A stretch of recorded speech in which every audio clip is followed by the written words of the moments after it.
నమస్తే, welcome to special drive. నేను పద్మ. అతి భయంకరమైన మోసం, కానీ మనం ప్రతిరోజు దాన్ని గమనించకుండానే మన చర్మంపై రాసుకుంటూ ఉంటాం.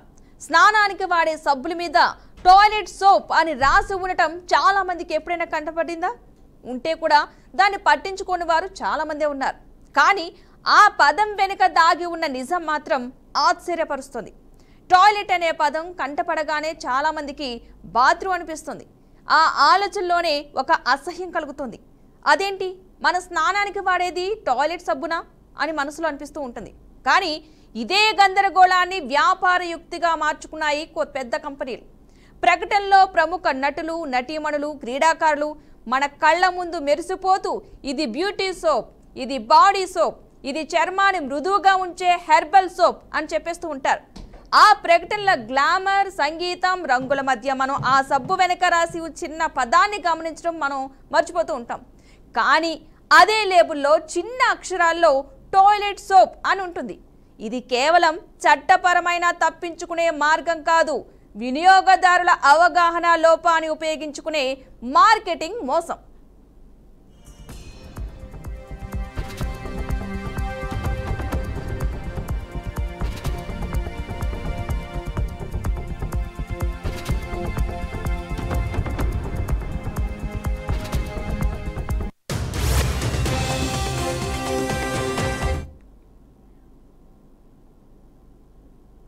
ఇక ఇప్పుడు తెలుసుకోవాల్సిన అసలు విషయం ఏంటంటే, టాయిలెట్ సోప్ అంటే మన స్నానానికి వాడే సబ్బే.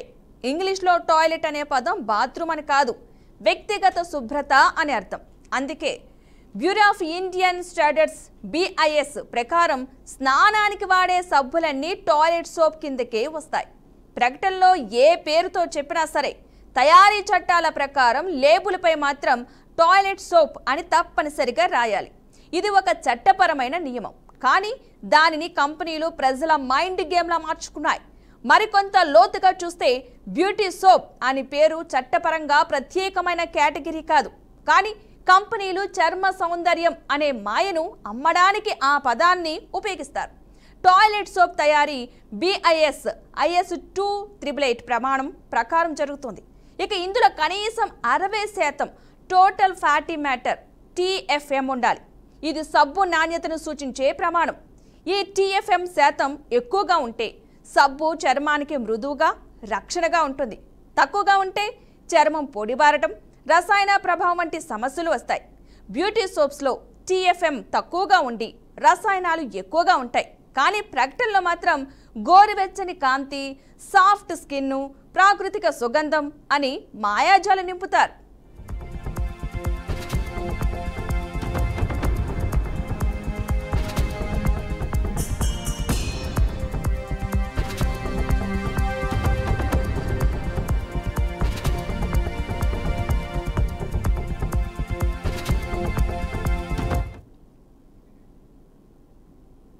ఇది మోసమా లేక చట్టబద్ధమైన వ్యాపార చతురత? సబ్బు మీద టాయిలెట్ సోప్ అని రాసి యాడ్లో బ్యూటీ సోప్ అని చెబితే అది వినియోగదారులను తప్పుదారి పట్టించే ప్రకటన కిందకు వస్తుంది. కన్జ్యూమర్ ప్రొటెక్షన్ యాక్ట్ 2019 ప్రకారం ఇది స్పష్టమైన misleading advertisement. Advertising standards council of India ASCI కూడా ఇలాంటి యాడ్స్పై చర్య తీసుకునే అధికారం కలిగి ఉంది. కానీ సమస్య మనలో చాలా మంది ఈ విషయాల్ని తెలుసుకోరు, చదవరు, ప్రశ్నించరు. మనం కేవలం యాడ్ నమ్మి కొనేస్తాం. అందుకే వినియోగదారులు తెలుసుకోవాల్సిన ముఖ్యమైన విషయం ఏంటంటే, సబ్బు ప్యాక్ వెనుక భాగంలో TFM శాతం ఎంత ఉందో చూడాలి. 60% పైగా ఉంటే అది మంచి నాణ్యత గల స్నాన సబ్బు అని అర్థం. బ్యూటీ, హెర్బల్, న్యాచురల్ అని పేర్లు పెట్టినా టాయిలెట్ సోప్ అని రాసి ఉంటే అది స్నాన సబ్బే. చర్మం సున్నితంగా ఉన్నవారు మెడికల్ లేదా గ్లిజరిన్ సబ్బులు వాడటం మంచిది. కంపెనీలు చట్టపరమైన పదజాలం వెనుక దాక్కుని వినియోగదారుల మనస్తత్వాన్ని మోసం చేస్తున్నా మనం అవగాహనతో ఉంటే ఈ మోసం పనిచేయదు. స్నానానికి వాడే సబ్బులన్నీ టాయిలెట్ సోప్ కిందకే వస్తాయి. కానీ ప్రకటనలో చూపించే సౌందర్యం మాత్రం బహుశా కేవలం యాడ్లోనే ఉంటుంది. మనం చదవకపోతే వారు మనల్ని నమ్మిస్తారు. మనం చదివితే వాళ్ళ మాయశక్తి మాయవుతుంది.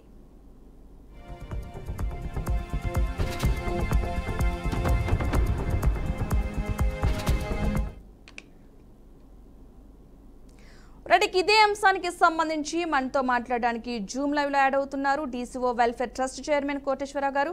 నమస్తే అండి కోటేశ్వరరావు గారు. నమస్తే మేడం. ఓకే కోటేశ్వరరావు గారు, అసలు టాయిలెట్ సోప్ కి బాత్ సోప్ కి మధ్య ఉన్న వేరియేషన్ ఏంటి అసలు? Madam, first of all congratulations to BRK TV వారు ఒక చక్కని అంశాన్ని, మనకు మందులు ఎంత ఇంపార్టెంటో అలాగే ఈ కాస్మెటిక్స్ కూడా అంతే ఇంపార్టెంట్. ఇటువంటి అంశాన్ని మీరు ఎంచుకొని ప్రజల ముందుకు తీసుకొచ్చినందుకు ధన్యవాదాలు. అయితే చాలా మంది ఈ సబ్బులకును ఈ డ్రగ్స్ కంట్రోల్ డిపార్ట్మెంట్ వాళ్ళకు ఏం సంబంధము, కోటేశ్వరరావుని ఎందుకు ఇంటర్వ్యూకి పిలిచిండు అనే క్వశ్చన్ వస్తుందండి. యాక్చువల్గా డ్రగ్స్ ఇన్స్పెక్టర్ అంటే డ్రగ్స్ అండ్ కాస్మెటిక్ యాక్ట్ అంటారండి. ఇప్పుడు దాన్ని drugs, cosmetics and medical devices act గా మార్చే ప్రయత్నంలో సెంట్రల్ గవర్నమెంట్ ఉంది. సో ఈ డ్రగ్సే కాకుండా ఈ కాస్మెటిక్స్ కు సంబంధించి కూడా బాధ్యులు ఎవరంటే ఔషధ నియంత్రణ డిపార్ట్మెంట్ కు సంబంధించిందండి. అయితే బేసిక్ గా మనం ఇక్కడికి వచ్చే వరకు సబ్బుల గురించి మాట్లాడితే అండి, ఇందులో డ్రగ్ యాక్ట్ ప్రకారం రెండు రకాలండి. టోటల్ ఫ్యాటీ మ్యాటర్ అంటారు, మన కొవ్వు శాతం. ఈ సబ్బులలో 70% ఎబో ఉన్న దేన్నైనా కూడా మనం సోప్ అనే వర్డ్ వాడాలండి. 70% టోటల్ ఫ్యాటీ మ్యాటర్, TFM అని రాసి ఉంటుంది ప్రతి లేబుల్ మీద. అది ఎక్కడో చిన్నగా రాసి ఉంటుంది. అట్లా 40% బిలో ఉంటే దాన్ని బేతింగ్ బార్ అంటారండి.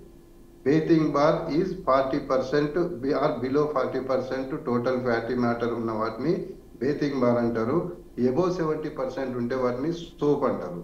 కానీ చాలా మంది ఏంటంటే ఈ 40% TFM పెట్టేసేసి 70 సోప్ అని డిక్లేర్ చేసి టీవీలలో అడ్వర్టైజ్మెంట్ చేస్తే డ్రగ్ కంట్రోల్ ఔషధ నియంత్రణ అధికారులు ఇంతకుముందు కేసులు పెట్టిన దాఖలాలు కూడా ఉన్నాయి.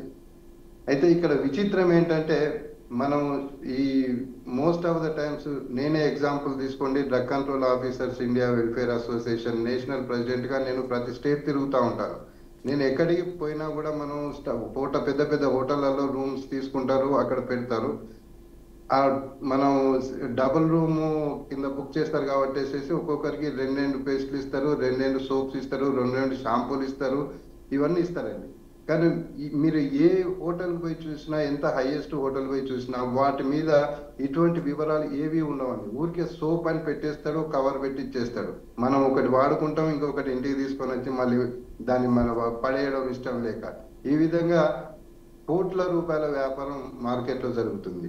అలానే కాకుండా ఈవెన్ మనం బేగం బజార్కు పోయినా కూడా అండి, ఈ డూప్లికేట్ సంబంధించినవి కానివ్వండి, ఈ మిస్ బ్రాండెడ్ కానివ్వండి, కోకొలలుగా దొరుకుతాయి.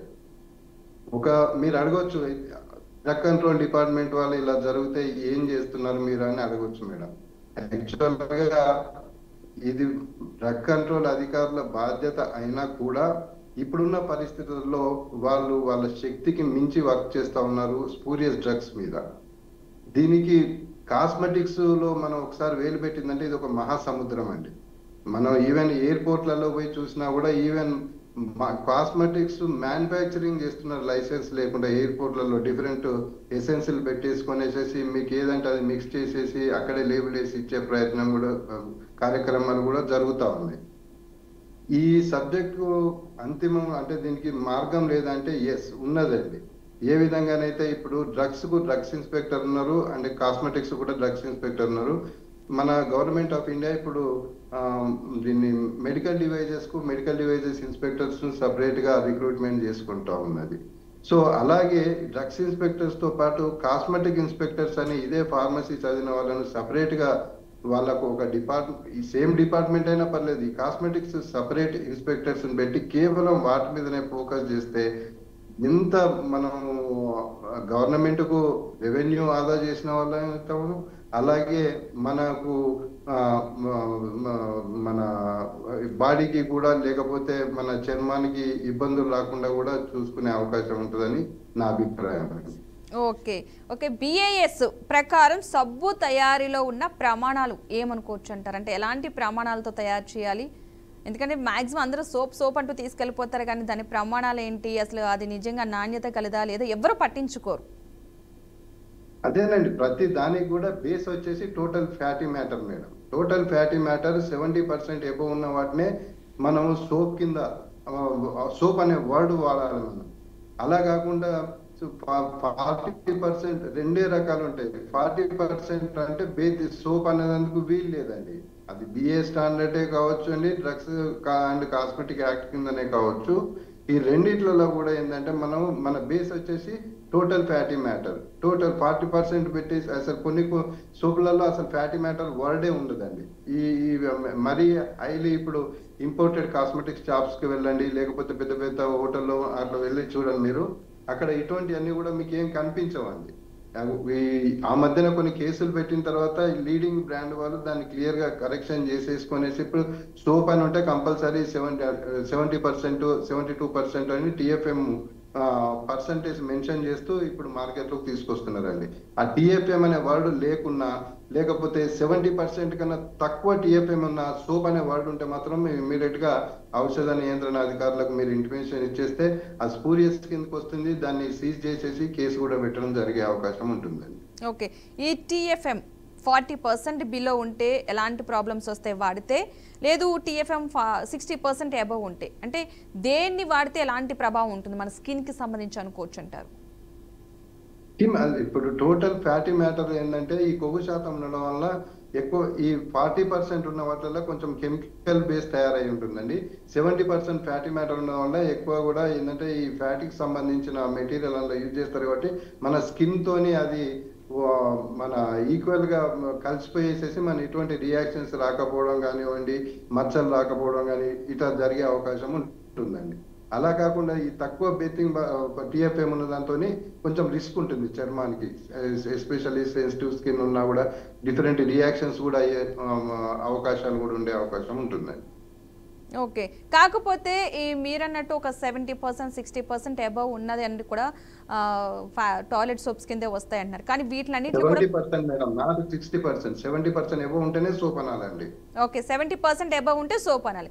బట్ వాటిని మన ఈ టాయిలెట్ సోప్ కంటే కూడా బ్యూటీ సోప్ అని కానీ, స్కిన్ బాగా ప్రొటెక్ట్ చేస్తుంది అని చెప్పేసి, స్కిన్ కేర్ అని చెప్పేసి ఇలా పేర్లు మార్చి పెడుతున్నారు. మరి అలా పెట్టచ్చు అంటారా? కరెక్టేనా? అది చట్ట ప్రకారం కూడా కరెక్టే అంటారా అది? మరి వాళ్ళు ఏవైనా పెట్టుకోండి మేడం. ఫస్ట్ ఆఫ్ ఆల్ ఏంటంటే టిఎఫ్ఎం మెన్షన్ చేస్తూ ఇది సోప్ అనేది క్లియర్ గా చెప్పాలి, లేదంటే ఇది బేతింగ్ బార్ అని క్లియర్ గా పెట్టుకుంటే ఇది చట్టానికి మన ఉల్లంఘన కిందకి రాదండి. అవి లేకుండా వీళ్ళు ఏది పెట్టినా కూడా అది మోసం కిందకే వస్తుంది, అది మిస్ బ్రాండెడ్ కిందకి వస్తుంది, స్పూరియస్ కిందకి వస్తుంది. తర్వాత అబ్జెక్షన్ అడ్వర్టైజ్మెంట్ ప్రాబ్లం కాదండి ఇది. కాకపోతే ఏంటంటే మిస్ బ్రాండెడ్ కింద వచ్చే అవకాశం ఉంటుంది, స్పూరియస్ కింద కూడా కేసు బుక్ చేయొచ్చు మేడం. ఓకే, అదేవిధంగా ఇన్ కేసు ఎవరైనా సరే ఇలా సోప్స్ కొనేటప్పుడు వాళ్ళు తీసుకోవాల్సిన జాగ్రత్త ఏంటి? అసలు ఏమేమి చెక్ చేస్తే మంచిది అంటారు ఇలా స్కిన్కి సంబంధించి? ఎందుకంటే 40% బిలో ఉంటే కనుక అది స్కిన్కి ప్రాబ్లం అంటున్నారు కదా, మరి అలా చెక్ చేసుకోవడానికి అందరి వల్ల కాదు, కానీ అందరికీ తెలియాలి కాబట్టి ఈ విషయం తప్పకుండా తెలుసుకోవాలండి. ఎందుకంటే డబ్బులు పెట్టి కొనుక్కున్నప్పుడు మనం ఒక నిమిషం వినియోగదారుడు దాని మీద ఫస్ట్ ఆఫ్ ఆల్ ఏంటంటే మీరు మందులు కానివి, కాస్మెటిక్, అసలు మార్కెట్ లో మీరు ఏది కొనుక్కున్నా కూడా బిల్లు లేకుండా మీరు కొనుక్కోవద్దండి. ప్రతి దానికి కూడా మీకు, ఎందుకంటే అక్కడే సబ్బు తీసుకొని మీరు అక్కడే రుద్దుకొని చూడరు, అది ఇంటికి పోయిన తర్వాత 2 నెలలకు ఒక్కొక్కసారి వెంటనే ఉన్న తర్వాత రియాక్షన్ వచ్చిన అవకాశం ఉంటుంది. మనం పోయి కేసు పెట్టాలంటే బిల్లు తీసుకోవాలి నంబర్ 1. రెండోది ఏంటంటే ఫస్ట్ దాని మ్యానుఫ్యాక్చరింగ్ డేట్ చూసుకోవాలి. మోస్ట్ ఆఫ్ ద టైమ్స్ ఒక్కొక్కసారి మార్కెట్ లో వచ్చే నెల డేట్ వేసేసి ఈ నెల మార్కెట్ లో రిలీజ్ చేసిన ఇన్సిడెంట్స్ కూడా మేము చూసామండి. సపోజ్ ఇది నవంబర్ అయితే డిసెంబర్ మ్యానుఫ్యాక్చరింగ్ అని నవంబర్ లోనే మార్కెట్ లోకి వచ్చిన సోప్స్ కూడా మేము కొన్ని చూసాం ఇంతకు ముందు. సో ఫస్ట్ ఆఫ్ ఆల్ ఏంటంటే దాని మ్యానుఫ్యాక్చరింగ్ డేట్ చూసుకోవాలి. దాని తర్వాత ఇంపార్టెంట్ ఏంటంటే టిఎఫ్ఎం అనేది కంపల్సరీ, టోటల్ ఫ్యాటీ మ్యాటర్ అనేది 70% 40% అని ప్రతి సోప్ మీద ఉంటుంది. సోప్ అంటేనే మళ్ళీ నేను 70% అంటేనే నేను సోప్ అంటున్నానండి, 40% అయితే బేతింగ్ బార్ అంటాను నేను. సో అది బేతింగ్ బారా సోపా ఈ రెండు కన్ఫర్మ్ చేసుకునేసి సాధ్యమైనంత వరకు మీరు సోప్ నే వాడండి. 70% ఎబో ఉన్న టిఎఫ్ఎం ఉన్న సోప్లను వాడితేనే మీకు మంచిదండి. ఈవెన్ చిన్న పిల్లలకు కూడా ప్రభావం చూపే అవకాశం ఉంటుంది. ఓకే. మీరు రీసెంట్‌గానే చూసానంటున్నారు. అది నవంబర్ కాస్త డిసెంబర్ డేట్ ముందుగానే వేసి పెట్టారని చెప్పేసి. ఇలా తప్పుడుగా ప్రింట్ అయ్యి తప్పుడుగా ఉంటే గనక ఎక్కడ ఫిర్యాదు చేయాలంటారు? అసలు వినియోగదారులు ఎవరిని కన్సల్ట్ అవ్వాలి? ఎందుకంటే చాలా మంది ఇప్పుడు చూసిన తర్వాత అయినా క్లారిటీ వస్తుంది కొంతమందికి. సంబంధిత డ్రగ్ కంట్రోల్ అధికారులకు మీరు వెంటనే, ఎందుకంటే ప్రతి మెడికల్ షాప్ దగ్గర డ్రగ్ కంట్రోల్ అధికారుల ఫోన్ నంబర్లు విధిగా డిస్ప్లే చేస్తా ఉన్నారండి ఇప్పుడు. ప్లస్ విధిగా కూడా మన డ్రగ్ కంట్రోల్ టోల్ ఫ్రీ నంబర్లు కూడా పేపర్లలో వేస్తున్నారు ప్రతిరోజు. తర్వాత DCA తెలంగాణ వెబ్సైట్ ఉన్నది, మీరు అందులో కూడా కంప్లైంట్ చేసే అవకాశం ఉంటుందండి. ఓకే. ఈ సబ్బుల నాణ్యతపై ప్రభుత్వ పర్యవేక్షణ ఎలా ఉంటుందంటున్నారు? ఎందుకంటే మీరు చూసిన డేటే కొంచెం ఇదిగా ఉందంటే దాని మీద నెంబర్స్ వేసుకోవడం పెద్ద ప్రాబ్లం ఏమీ కాదు. మరి పర్యవేక్షణ ఏ విధంగా ఉందంటారు దీని మీద, ఈ సోప్స్కి సంబంధించి?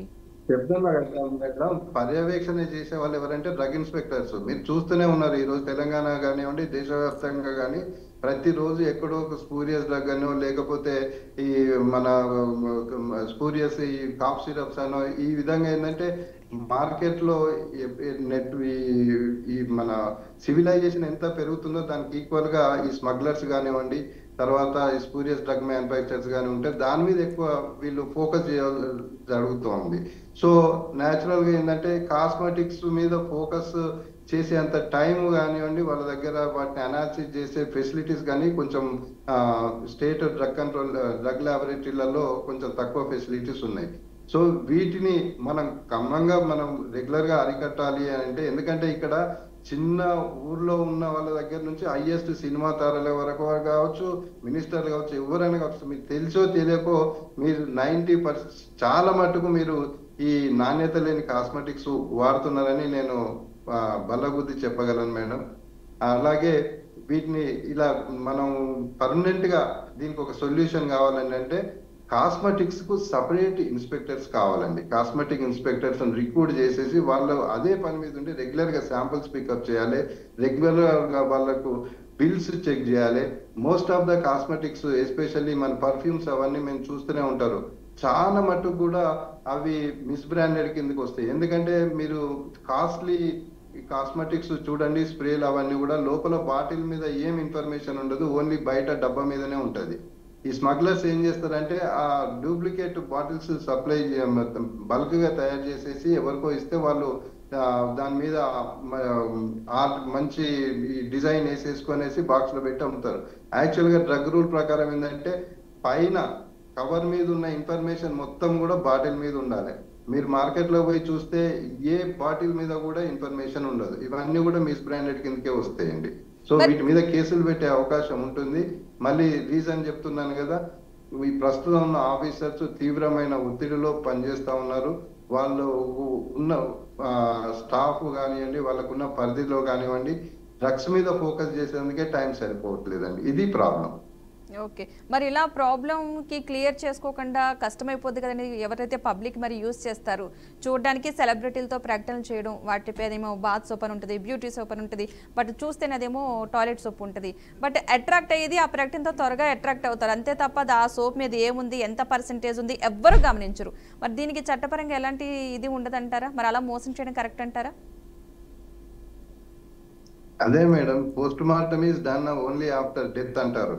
ఏదైనా రియాక్షన్ వచ్చినప్పుడు అది మా నోటీస్ లోకి వస్తే వెంటనే పోయి దాని చర్య తీసుకునే అవకాశం ఉంటుంది. కానీ రెగ్యులర్ కంట్రోల్ చేయడం అనేది మాత్రము ఇప్పుడున్న పరిస్థితులలో ఈ ఆఫీసర్స్ తోని మియర్లీ ఇంపాసిబుల్ అండి. ఇది ప్రభుత్వాలు గమనించాలి, ప్రభుత్వాలు వీటి యొక్క ప్రాముఖ్యత గమనించాలి. ఎందుకంటే వీటి మీద మన డ్యూటీ కూడా, GST డ్యూటీ కూడా ఎక్కువ ఉంటుందండి. సో చాలా మంది ఏంటంటే వాటిని తప్పించుకునేందుకు ఈ బిల్లులు లేకుండా ఈ మార్కెట్ లో సప్లై చేసే దానివల్ల గవర్నమెంట్ ప్రభుత్వాలు కూడా చాలా నష్టపోతా ఉన్నాయండి. ఈ ఎక్సైజ్ డ్యూటీ కానివ్వండి, GST ఇవన్నీ ఎగవేయడం వల్ల. ఓకే. అదేవిధంగా స్కిన్కి సంబంధించి ఎలాంటి ప్రాబ్లం రాకుండా, అంటే అలర్జీస్ అలాంటివి రాకుండా ఉండాలంటే ఎప్పుడైనా సరే ఎంచుకునేటప్పుడు TFM శాతం కంటే ముందుగా ఎలాంటి అంశాలు పరిశీలించుకోవాలంటారు? అదేవిధంగా గ్లిజరిన్ సబ్బులు లేదా మెడికేటెడ్ సబ్బులు ఉపయోగించేటప్పుడు ఏం చేయాలి, ఎలాంటివి ఉపయోగించాలి, ఎప్పుడు ఉపయోగించాలి అలాంటివి? మీరు ఎనీథింగ్ మేడం, మళ్ళీ అది గ్లిజరిన్స్, మీరు సబ్బు అని అంటే మాకు బేసిక్ వచ్చేసి మీరు TFM చెక్ చేసుకోవాలి. 70% TFM ఉంటేనే మీరు దాన్ని సేఫ్ సబ్బుగా మీరు సబ్బు అని అనుకొని వాడు. If you want a soap first check whether it is 70% TFM ఉందా లేదా. సో అప్పుడే దాన్ని సోప్ అంటారు, మీరు ఆ సోపును వాడండి. అంతేగాని మీరు ఆ సోప్ అని చెప్పేసి టీఎఫ్ఎం 40% ఉంటే అది మీ చర్మానికి కూడా మంచిది కాదు, తర్వాత మీ డబ్బులు కూడా లాసు. ఇది ఏ రకంగా చూసినా కూడా మనకు మంచిది కాదని నా అభిప్రాయం. ఓకే, ఏదైనా సరే సోపు తయారై బయటికి వచ్చేటప్పుడు టీఎఫ్ఎం 70% నిజంగా అందులో వాడారా లేదా అనేది అది గుర్తింపు పొందే వస్తుంది అంటారా? ఎందుకంటే పైనుంచే యాడ్స్ వేరు ఉంటున్నాయి, లోపల ఉండే సోప్ వేరే ఉంటుంది, అది మనకి అందరికీ తెలిసిందే. ఎక్కువగా అడ్వర్టైజ్మెంట్ బట్టే ఎక్కువగా సోప్స్ కొంటూ ఉంటారు చాలామంది కూడా కొనేది స్కిన్కి సంబంధించి ఏదైనా సరే. బట్ నిజంగానే అది సర్టిఫైడ్ అయ్యే వస్తుంటారా బయటికి అంత పర్సెంటేజ్ ఉంది సబ్బు లోపల అని చెప్పేసి? Madam, drugs and cosmetic acts లో రూల్స్ రెండింటి కూడా సేమే ఉంటాయండి. ఇప్పుడు డ్రగ్ ఉత్పత్తిదారుడు కానివ్వండి, కాస్మెటిక్ ఉత్పత్తిదారుడు కానివ్వండి, తయారు చేసిన తర్వాత ఫస్ట్ వాళ్ళ ల్యాబ్ లో టెస్ట్ చేసి అన్ని ప్రామాణికాలు ఉన్న తర్వాతనే మార్కెట్లకు రిలీజ్ చేస్తాడు. వాటికి లైసెన్సులు కూడా డ్రగ్ కంట్రోల్ వల్ల ఇస్తారు. అయితే ఇప్పుడు డ్రగ్స్ ఏ విధంగా అయితే డ్రగ్ ఇన్స్పెక్షన్ పోయినప్పుడు కొన్ని శాంపుల్స్ తీసేసి డ్రగ్ కంట్రోల్ ల్యాబొరేటరీకి పంపిస్తే గవర్నమెంట్ అనలిస్ట్ మాత్రమే అది నాణ్యత ఉన్నదా లేదా అని డిసైడ్ చేస్తాడు. మనం కొన్నిసార్లు ఇప్పుడు 2000 రూపాయలు 1000 రూపాయల రోడ్డు అచ్చుకుద్దినట్టు ఈ డ్రగ్స్ కూడా కాస్మెటిక్స్ కూడా పెద్ద కంపెనీలే సేమ్ యాజ్ టీజ్ గా వాళ్ళు కాపీ చేసి మార్కెట్ లో రిలీజ్ చేస్తున్నారండి. మనం కంటికి కనబడనంత డిఫరెన్స్ తోనేసి చాలా వాళ్ళు జాగ్రత్తలు తీసుకొని చేస్తున్నారు. సో దీన్ని ఎవరు గుర్తించగలరు అంటే మళ్ళీ ఇదే డ్రగ్ ఇన్స్పెక్టర్ ఈ కాస్మెటిక్ షాపులలో కానివ్వండి, జనరల్ స్టోర్స్లలో కానివ్వండి, హోటల్స్లలో కానివ్వండి విజిట్ చేసేసి అక్కడ శాంపుల్స్ పికప్ చేసి మన గవర్నమెంట్ అనలిస్ట్ కు పంపిస్తే అతను చెక్ చేసేసి దాని నాణ్యత ప్రమాణాలు ఉన్నాయా లేవా అని చెప్పేసి డిసైడ్ చేస్తాడు. నాణ్యత లేకుంటే కనుక వాళ్ళ మీద తీవ్రమైన చర్యలు తీసుకుంటారు. ఈ విషయంలో కేరళ డ్రగ్ కంట్రోల్ వాళ్ళు చాలా ఫాస్ట్ గా ఉన్నారు. లాస్ట్ ఒక 3-4 మంత్స్ కంటిన్యూస్ గా వీటి మీదనే ఫోకస్ చేసేసి మార్కెట్ లో వాళ్ళు శాంపుల్స్ పికప్ చేసిన దాంట్లో ఆల్మోస్ట్ 30-40% శాంపుల్స్ ఫెయిల్ అయినాయి madam. Okay, conditions soap name మాత్రం మంచి బ్యూటీగా రాయడం, అది బ్యూటీ సోప్ అని రాయడం బాగానే ఉంటుంది. బట్ కండిషన్స్ దాంట్లో ఉన్న షరతులు కావచ్చు, దాంట్లో ఉన్న ప్రాబ్లమ్స్ కావచ్చు, చాలా చిన్న అక్షరాలతో రాస్తూ ఉంటారు. మరి కరెక్ట్ అంటారు అది? ఎందుకంటే అది ఎవరు పసిగట్టలేని పని, అది ఎవరో డీప్గా చూస్తే తప్ప. అవునండి, ఇదంతా కూడా ఇది మిస్ బ్రాండెడ్ కిందకే వస్తుంది మేడం. మిస్ బ్రాండెడ్ కింద వస్తుంది. మళ్ళా దీని మీద చర్యలు తీసుకోవాల్సింది ఏంటంటే ఔషధ నియంత్రణ అధికారులే చర్యలు తీసుకోవాలి. వాళ్ళు ఎందుకు తీసుకుంటలేరు అంటే నేను రీజన్ మీకు చెప్పానండి. Okay, right. థ్యాంక్ యూ అండి కోటేశ్వరరావు గారు, ఈరోజు మా లైవ్లో జాయిన్ అయ్యి మంచి ఇన్ఫర్మేషన్ ఇచ్చారు మా ప్రేక్షకుల కోసం. థ్యాంక్ యూ సో మచ్ అండి. రైట్, ఇక సబ్బు వాడకానికి సంబంధించి మీరు వాడేది టాయిలెట్ సోపా లేదా బాత్ సోప్? సోప్ కూడా బాత్ సోప్ అనకూడదు, 70% అబోవ్ ఉంటే మాత్రమే దాన్ని సోపు కింద పరిగణించాలి. కానీ సోప్స్ వాడేటప్పుడు మాత్రం చాలా జాగ్రత్తలు తీసుకోవాలని చెప్పేసి డీసీఓ వెల్ఫేర్ చైర్మన్ చెప్పడం జరుగుతుంది. సో జాగ్రత్త పడాలి. మనం వాడే సోప్స్ కాస్మెటిక్స్ సంబంధించి, చర్మ సౌందర్యానికి సంబంధించి చాలామంది ఏవో పడితే వాడేస్తూ ఉంటారు, కానీ జాగ్రత్త పడాల్సిన అవసరం ఉంది. స్కిన్కి ఎలాంటి ప్రాబ్లమ్స్ వస్తాయో కూడా తెలిసిందే. లాస్ట్లో మనకి స్కిన్ ప్రాబ్లం వచ్చిన తర్వాత బాధపడే దానికంటే కూడా ముందుగానే ఈ సోప్స్ కి సంబంధించి జాగ్రత్తలు తీసుకోవడం, దాని మీద ఉన్నవి చదవడం, నిజంగానే అది పర్ఫెక్టా కాదా స్కిన్ కి సంబంధించి చూసుకోవడం చాలా మంచిది. ఇది వాళ్ళ special drive. Keep watching BRK news Telugu సత్తా.